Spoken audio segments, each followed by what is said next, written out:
A woman was forced off a U.S. Airways flight because she refused to turn off her phone. The situation got very, very dramatic, and we have video. Let's take a look. Wait, I'm taking you off. You ready? You ready? It's gonna go down bad.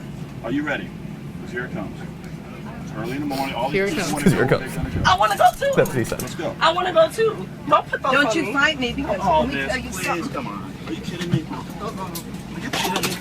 Get the fuck off. Listen, Get the fuck off. are you kidding The me? little boy. Watch the little boy. Get out. Really? Come on, Get what's the wrong? fuck off of me. Watch the little boy. Get the fuck off of me. Get off me.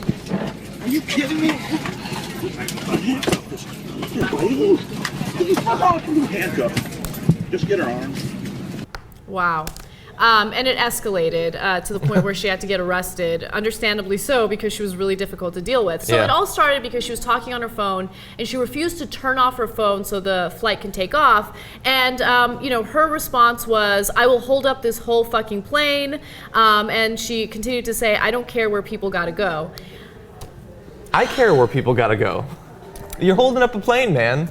Lindsay Bien-Aime is her name, and that is not the right way to handle any situation. Now, there was recently an FAA press release that indicated that they are going to loosen regulations on electronic devices on planes. So, for instance, you know how you have to turn off your iPad before the flight takes off or right before the flight lands? You won't have to do that pretty soon. It might take a few months for certain regulations to come into effect, but it turns out that it actually doesn't have any negative impact on the plane or what the pilot is doing. Pilots have been using iPads in the cockpit ever since iPads were created. Yeah, so they can play cut the string and stuff. I've never really understood the argument that it could interfere with the plane, because if the cell phones could interfere with the plane and were a safety hazard, they wouldn't ask you to turn them off. They wouldn't allow you to have them, because that would be a crazy risk to take. Absolutely. But in regard to this woman, there could well be a case in the future where you have an emergency and you want to remain on the phone, and then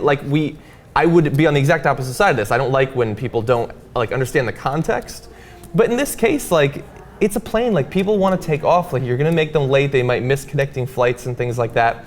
We should definitely fight against overreaching authority when it comes to things like the NSA and stuff like that. But we're also trying to maintain a society and a civilization, some deference to authority figures like stewardesses and things like that. That just makes things go a little bit more smoothly. And also, if you disagree with something that the flight attendant is asking you to do, you can calmly explain why you disagree instead of punching and swearing. Watch out for the baby boy! Yeah. By the way, the person who was saying "watch out for the baby boy" was another passenger. Oh. The other passengers were getting frustrated because she was becoming increasingly violent, and they wanted to somehow calm her down and get her the hell off that plane. You don't want to see violence on a plane. There is nothing more nerve-wracking than flying. Yeah. I hate flying, every single part of it. I hate the security line. I hate taking off my shoes and having to walk across that dirty floor barefoot.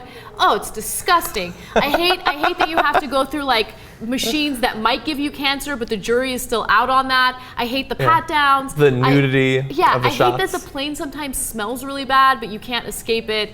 I don't like cabin pressure. It makes me feel gross. Yeah. It's just everything about planes I hate. Yeah, I'm learning something. I've worried about the increased security regulations for planes. I've never worried about getting athlete's foot in regard to walking on the dirty floor. I hate the people that take forever to just put your goddamn crap on the belt so we can get through this goddamn line. Or to put it in the thing up top. That is not difficult. Or the people that don't want to pay the extra luggage fee, so they'll bring the biggest carry-on They bring imaginable. their moose on the plane because they refuse to check their moose. The other day, so I was on a flight back to LA from New York, and I was sitting next to this woman. It was a grown woman, okay? She was probably in her mid-20s, maybe even early 30s, and she was carrying this stuffed animal of some sort. It looked like a girl that had a hamburger costume on. It was the weirdest stuffed animal I've ever seen in my life, and she was cuddling with it on the flight. That's comforting.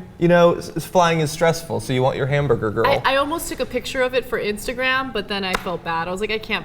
Yeah, you don't want to be one of those like that. Instagram public shaming people. Yeah, I don't want to do that. Yeah, no, I would have done it. But you're crazy. 3 words for you: first world problems. I know. Hey, you know what? I don't like taking my shoes off either, so I wear flip-flops. Or I wear socks and sandals. Crocs. I wear Crocs every time. Those are my traveling shoes. Because it's easier. I don't wear belts. I wear the ratty sweatpants and a ratty sweatshirt. Let's address. Easy. Let's address It makes the belts. everything easier. Let's address the belts. Listen, dudes. Don't wear belts when you're traveling. No, I wear the belt. I actually take a weird amount of pride in how quickly I can take the belt off. I always impress myself when I fly. I'm like, sometimes I hit people with the other end, but I'm still proud. Is that what you do when you're about to sleep with a woman my as well? pants immediately drop, but whatever, I got the belt off.